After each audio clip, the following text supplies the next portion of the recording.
Okay, so today I'm going to show you how to remove one of these wall mount faucets and replace it with a new one. I just pulled this off of a customer's house here. As you can see, one of the nipples is still left in the wall. The other one happened to come out with the assembly. No big deal, I can put it back in. This one had broken down and the handle broke off, and you know, it's older and it's probably going to need new seals, and you know, to me it's not cost effective to try to pull this apart and rebuild it and worry about breaking parts and what have you, so it's easier just to buy a new one and slap it in from a money standpoint. This one happens to be, the one I'm putting in place of this old one here, happens to be a Glacier Bay. There's the item number there. That's the one I'm putting in today. And here it is right here. I already have it out of the box, and it comes with these special adapters. They allow you to offset it for different hole offsets, which is pretty cool. And also a key feature here, it's threaded externally and internally. The coarser threads screw into, there's a I don't know which one to call this. It's a I guess you could kind of call it a compression nut in a way, because you do put what looks like a hose bib washer in there, and then this screws on there, and that just free spins and clamps onto the washer and seals it. So the coarse side will be going for your faucet, and the finer side is what goes to the wall. Depending on what fittings you have coming out of your wall, this may screw into the fitting, or you may have to screw that coarser internal thread onto the adapter stub pipe, whatever you want to call it. I don't know the technical term for it, but I had already taken this side out, and I had already obviously broke this free of that and put Teflon on it, and I'm ready to reinsert it back in the wall with a pipe wrench, which is what I'm going to do now. And then this will screw onto that, and you screw it on to where you get your offset to line up with the faucet, and then you can go ahead and screw your faucet on. The tools you'll need for this, the tools you'll need are, well, for this situation I'm doing, for the faucet I'm taking out, and different faucets might be different that you're trying to replace. I don't know the name brand of this old faucet, I'm not sure. But that faucet has this set up here. When you take it off, you can see there's a square hole in there. That's a 3/8 drive, and so you can use a 3/8 drive socket and an extension. And it looks like you'll need an extension because it's kind of set back in there. I didn't try to see if just a socket wrench would fit in there. I guess we can try that now and see.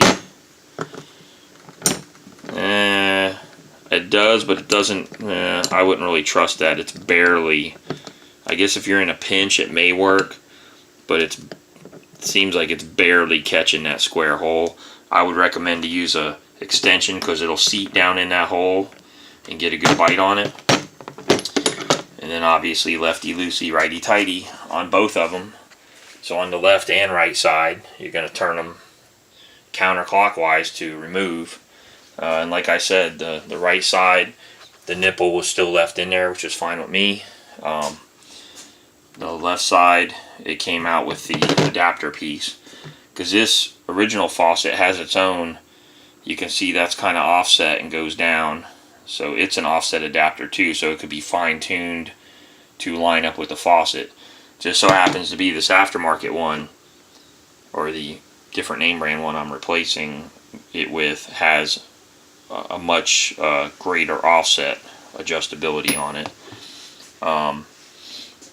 And the way this thing came off, when I unscrewed it with the 3/8 drive ratchet, and the nipple came out with it, you can see that this trim ring unscrews I'll see if I can get it unscrewed here for you all the way, so you can see. It unscrews this off this adapter. You can see there's it's kind of hard to see, but there's little flats here that you can grab with an adjustable wrench and break it loose, which is what I recommend if you have a screw-on trim ring situation.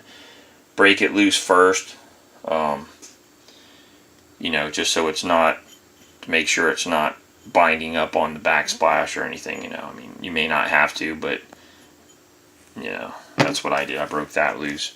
And then this is, you know, what the original offset adapter looks like, and it has an internal thread as well, and that's what the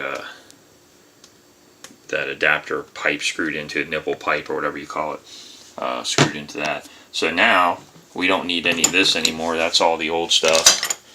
So we're going to reuse this piece, and this is going to screw right into here, and then that's going to screw in the wall, and I'm going to screw it into this first, and then I can use this as leverage with an adjustable wrench on these flats here on both sides to turn this till I feel it get pretty snug and tight. But you got to be mindful of your offset of this. I recommend holding the faucet up to the wall so you can get an idea whether you have to offset in or out, or just straight down or straight up. If you just have to go straight down or straight up with your offsets, then that will allow you to adjust your faucet if you want to go higher, you want to go lower. Which is what looks like the case here. It looks like pretty much, usually it's pretty standard offset on this. I've replaced these before and they seem to be pretty standard for the most part. So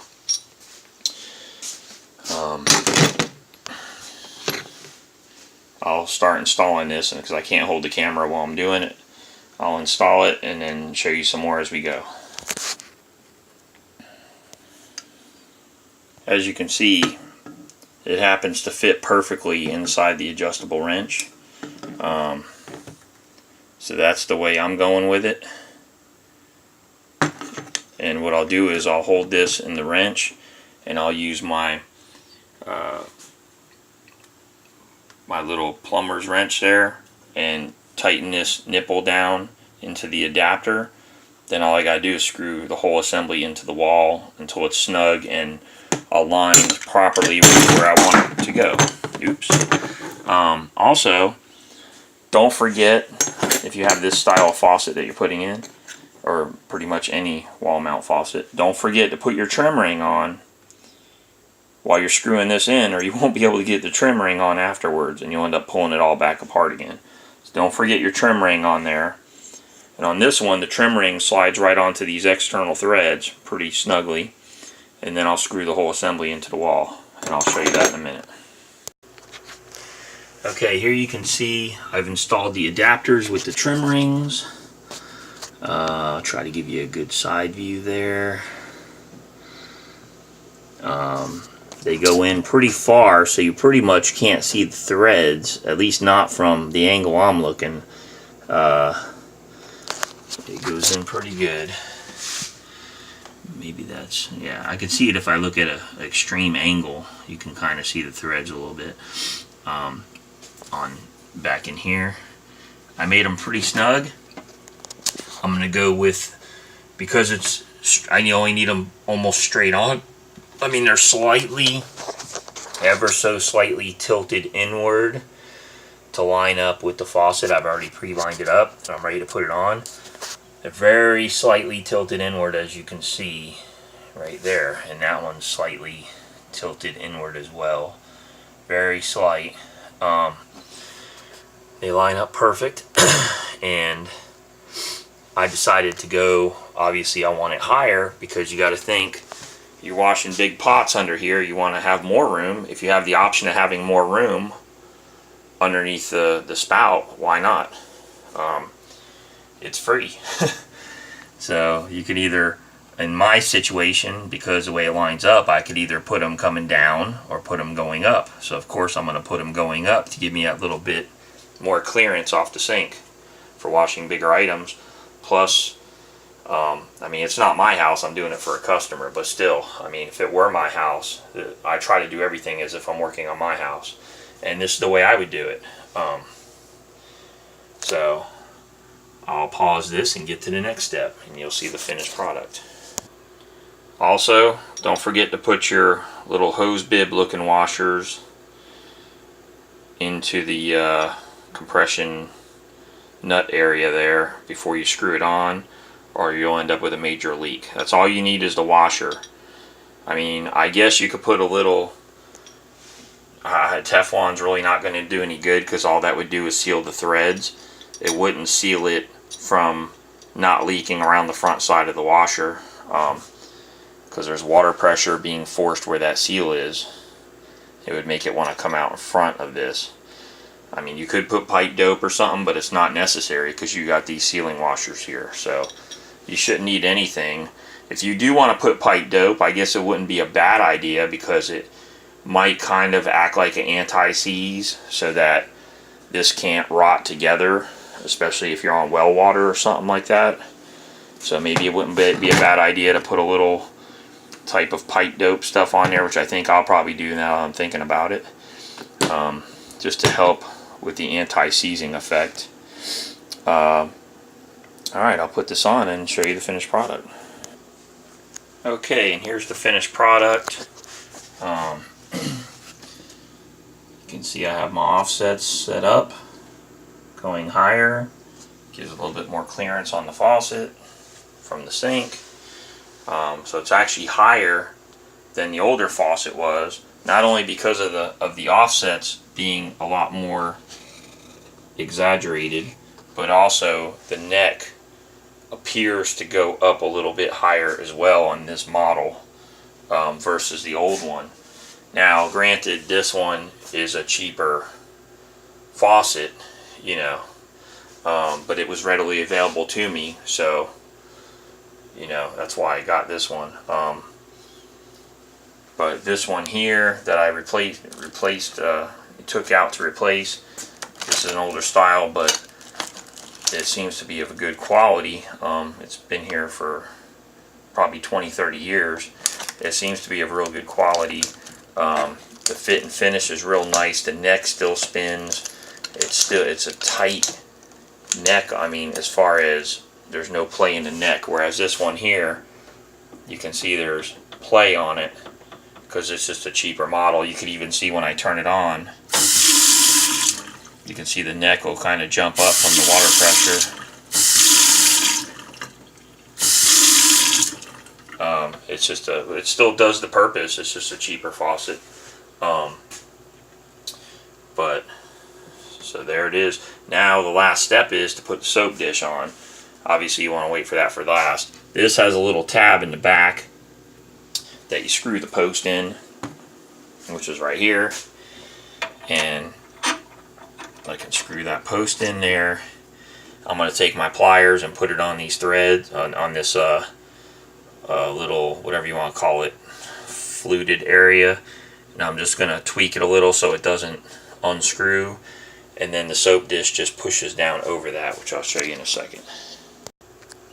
And there it is with the soap dish installed. You can see it's screwed in the back. If you're going to snug this thing down, the shaft with pliers, you may have to adjust it a little, because this soap dish has splines that line up with the splines on the shaft, so I had to tweak it a little bit to make sure it was even off the wall. I believe this is just a plastic soap dish, so I wouldn't recommend really trying to tighten that shaft with the soap dish, because you might strip the splines out or crack the plastic or something. So you know, you gotta be careful of that. I mean, it may look like metal because it's chrome plated, but it is plastic. So there you go.